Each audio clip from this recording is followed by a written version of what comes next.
जैसे जैसे एग्जाम करीब आ रहा है, एक चीज का टेंशन बार बार सताया जा रहा है। वो टेंशन ये है कि ऐसा लग रहा है कि जो चीजें मैं पढ़ा हुआ हूँ वो भूल जा रहा हूँ बार बार, ऐसा लग रहा है ना। ये हो रहा है ना, है ना। हाँ, आज के इस वीडियो में इसी के बारे में बात करने वाले हैं कि कैसे अपने एग्जाम में अपनी 100% इफिशियंसी को डाल पाए।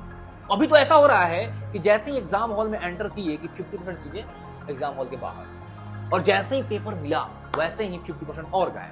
25% 30% इफिशियंसी पे ही पेपर देकर के आ रहे हैं और आकर के घर पे फ्रस्ट्रेट हो रहे हैं कि एग्जाम में नंबर नहीं पड़ रहा है, मॉक टेस्ट दे रहा हूं नंबर नहीं पूछ रहा है, पता नहीं मेरा क्या होगा। हाय, मेरा नाम है अर्नव तिवारी और आज की इस वीडियो में मैं इसी चीज के बारे में बात करने वाला हूं कि कैसे अपनी जो आपने पढ़ा है ना, जितनी भी चीजें अभी तक पढ़ा है उसको 100% अपने एग्जाम में कैसे उतार पाए, एक एक बूंद को निचोड़ पाए कैसे एग्जाम में। तो बड़े ध्यान से इस वीडियो को सुनिएगा और देखिएगा और समझिएगा और आज से ही अभी से ही इसको इंप्लीमेंट करना स्टार्ट कर देना है। और कोई भी डाउट हो तो नीचे कमेंट सेक्शन में बिल्कुल लिखना है, मैं हेल्प करने को बिल्कुल रेडी हूं आपके लिए। तो चलिए वीडियो को स्टार्ट करते हैं। दो चीज बताने वाला हूं। पहली चीज बहुत ज्यादा इंपॉर्टेंट है, दूसरी चीज उससे भी ज्यादा इंपॉर्टेंट है। पहली चीज ये है कि देखो, एक चीज तो आपने ये महसूस किया ही होगा कि जैसे आप एग्जाम में जाते हो वैसे ही आप अपने आप ऑटोमेटिकली कुछ सोचना स्टार्ट कर देते हो, पता नहीं क्या होगा। यानी फ्यूचर में पास्ट में, फ्यूचर और पास्ट। फ्यूचर में पता नहीं क्या होगा, एग्जाम लगता है इस बार नहीं होगा, कैसे क्वेश्चंस आएंगे पता नहीं, समझ में नहीं आ रहा है, मैं भूल जा रहा हूँ। और दूसरी चीज, एक चीज क्या चल रहा है लास्ट में कि मैंने लगता है कि ढंग से पढ़ा नहीं था, उस समय हमें क्वेश्चन कर लेना चाहिए था, हमें वो जो सर हैं उनकी बात मान लेनी चाहिए थी। फ्यूचर में क्या होगा नहीं पता, पास्ट में जो हो चुका उसको बदल नहीं सकते। अब इन दोनों बीच में ना आप बिल्कुल स्ट्रेस में हो, पढ़ो ना स्ट्रेस फिजिक्स में, स्ट्रेस में आपको खींच दिया जा रहा है। कौन खींच रहा है? आपका दिमाग। किसके हेल्प से? आप ही के हेल्प से। और ये कैसे हो रहा है? ऑटोमेटिकली हो रहा है, अपने आप हो रहा है। जैसे हार्ट का काम है पंप करना ब्लड को, किडनी का काम है प्यूरिफाई करना, ये अपने आप करता है, इसमें कुछ करते हो आप नहीं ना। वैसे ही माइंड का काम है खूब सोचना। अगर आप इस पर कंट्रोल नहीं करोगे तो ये अपने आप कुछ भी सोचवाता रहेगा, ऑटोमेटिकली कुछ भी सोचवाएगा। बात समझ आ रहा है कि नहीं? तो बहुत जरूरी है इसके ऊपर कंट्रोल लेना।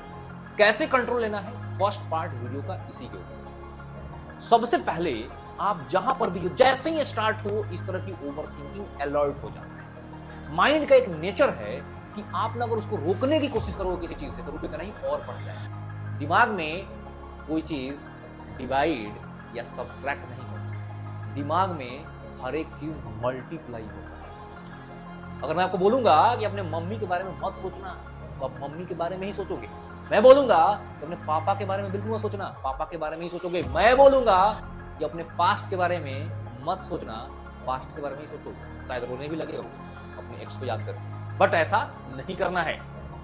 अपना कंट्रोल अपने हाथ में लेकर चलना है। माइंड एक टूल है, उसको यूटिलाइज करना है। कैसे करना है जरा ध्यान समझिए। जहां पर भी हो एकदम स्टिल हो गए, अभी से स्टार्ट करना है, ट्राई करो फटाफट से, एकदम शांत खड़े हो, बैठ जाओ, बैठ सकते हो। और एग्जाम तो इंसान बैठ के ही देता है ना, इजीली बैठ जाए, जहां पर भी बैठ जाए, बैठ गए। ये ब्रीदिंग एक्सरसाइज बहुत बहुत बहुत बहुत बेनिफिशियल, हर एक बच्चे को हेल्प किया है। जिन बच्चों को भी मैंने बताया, हर एक बच्चा बहुत बहुत अच्छे से अपने स्ट्रेस, अपने मूड को मैनेज करता है। चलो स्टार्ट करते हैं। सबसे पहले deep breath, hold hold hold hold, बस रिलीज, पूरा रिलीज करो, पूरा। अभी और फिर से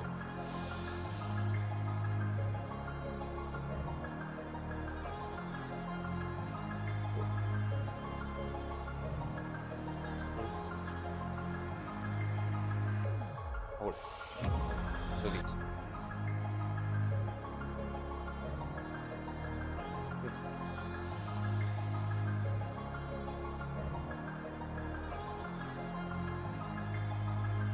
होल्ड,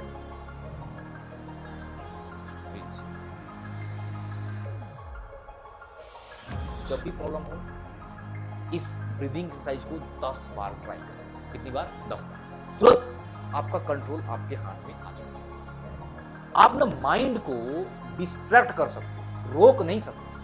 यानी कहने का मतलब यह है कि आपने फोकस क्या कर लिया, तुरंत शिफ्ट कर लिया ब्रीदिंग पे, आपने जैसे ही अपने आप ब्रीथ को अपने कंट्रोल मिलते हो ना, आपका माइंड भी आपके कंट्रोल में आता है। बड़ा ही शानदार फंक्शन है।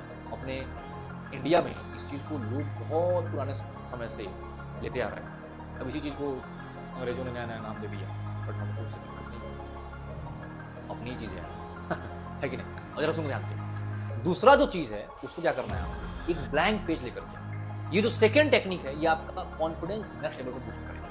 लेकर के आ जाओ पेन कॉपी, होगा पास में, पढ़ने वाले बच्चे हो आप पास में है ना, स्टार्ट करो। करना क्या है इसमें, जो भी चैप्टर्स है ना, जो भी चैप्टर्स हैं उनको आपको लिखना है।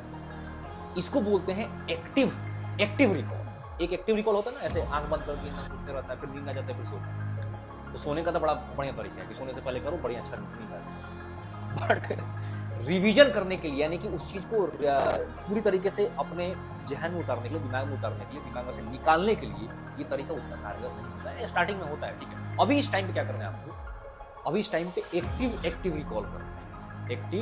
एक्टिव रिकॉल क्या है? एक्टिव रिकॉल, पेज लेकर के आ गए, पेन लेकर के आ गए, बहुत अच्छी बात है, स्टार्ट करते हैं। मान लो आप एटॉमिक स्ट्रक्चर आपको रिवाइज करना है, तो जो काम आप करते थे ना पहले एक्टिव रिकॉल में सोचते थे, उसको पेज पे लिखना है। ठीक है, इससे होगा क्या कि आपके कई सेंसर्स इनपुट होंगे, कुछ चीजें सोचने का समय भी नहीं मिलेगा। जितना जैसे माइंड को ना गैप मिलता है ना, तुरंत वो कुछ उल्टा पुल्टा सोचने का स्टार्ट करते हैं।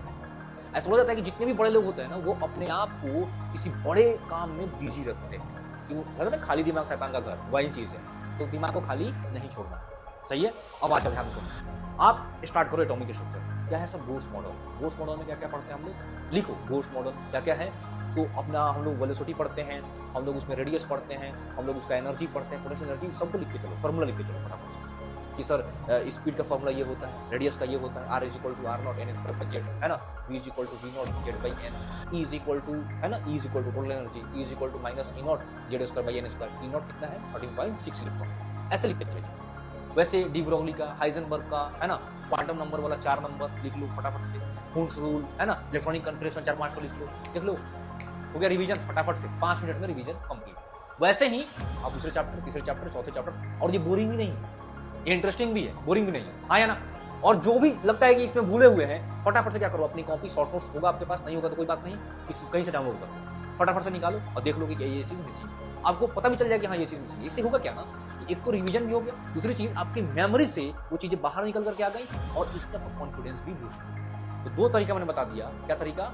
एक तरीका है डीप ब्रीदिंग का, जिससे कि आप तुरंत अपना कंट्रोल, जो पास्ट और प्रेजेंट का स्ट्रेस है उसको लेकर, पास्ट और फ्यूचर का जो स्ट्रेस है उसको आप तुरंत प्रेजेंट में लेकर के आ जाओगे, यानी कि दिमाग का स्ट्रेस खत्म हो जाएगा, एंजाइटी खत्म हो जाएगा, आपका कंट्रोल आपके हाथ में आ जाएगा। दूसरी चीज कि आप लिखोगे तो आपका कॉन्फिडेंस बढ़ना स्टार्ट हो जाएगा, है ना। इन दोनों चीजों को अप्लाई करो, बहुत अच्छा रिजल्ट मिलेगा आपको, और बिल्कुल भी टेंशन लेने की जरूरत नहीं है ना यार। करते रहेंगे तो मिल जाएगा। कोई भी चीज बहुत दूर नहीं होता है जब तक कि हम उधर चल रहे हैं, है ना। जब तक आप चलते रहोगे मिलने की संभावना है, ठीक है ना। तो बंदा अगर दिल्ली की तरफ जा रहा है तो पहुंच जाएगा, सिंपल सी बात है। थोड़ा समय लग सकता है, कोई पहले कोई बाद में पहुंचेगा, बट पहुंच जाएगा, ये डेफिनेट। तो अपने आप को हताश नहीं करना है, निराश नहीं करना है, और टेक्निक्स अप्लाई करने हैं अपने एग्जाम, ठीक है ना। आई होप कि आपको वीडियो में वैल्यूज मिले होंगे। आप जरूर नीचे कमेंट करके बताइएगा कि और क्या दिक्कत आ रही है, क्या परेशानी है, उसको भी हम लोग मिल करके सॉल्व करेंगे। चलिए वीडियो को एंड करते हैं। Thank you so much. और एक चीज याद रखना, चाहे जो भी हो जाए हम लोग सीखेंगे और हम लोग जीतेंगे। जय हिंद, जय भारत।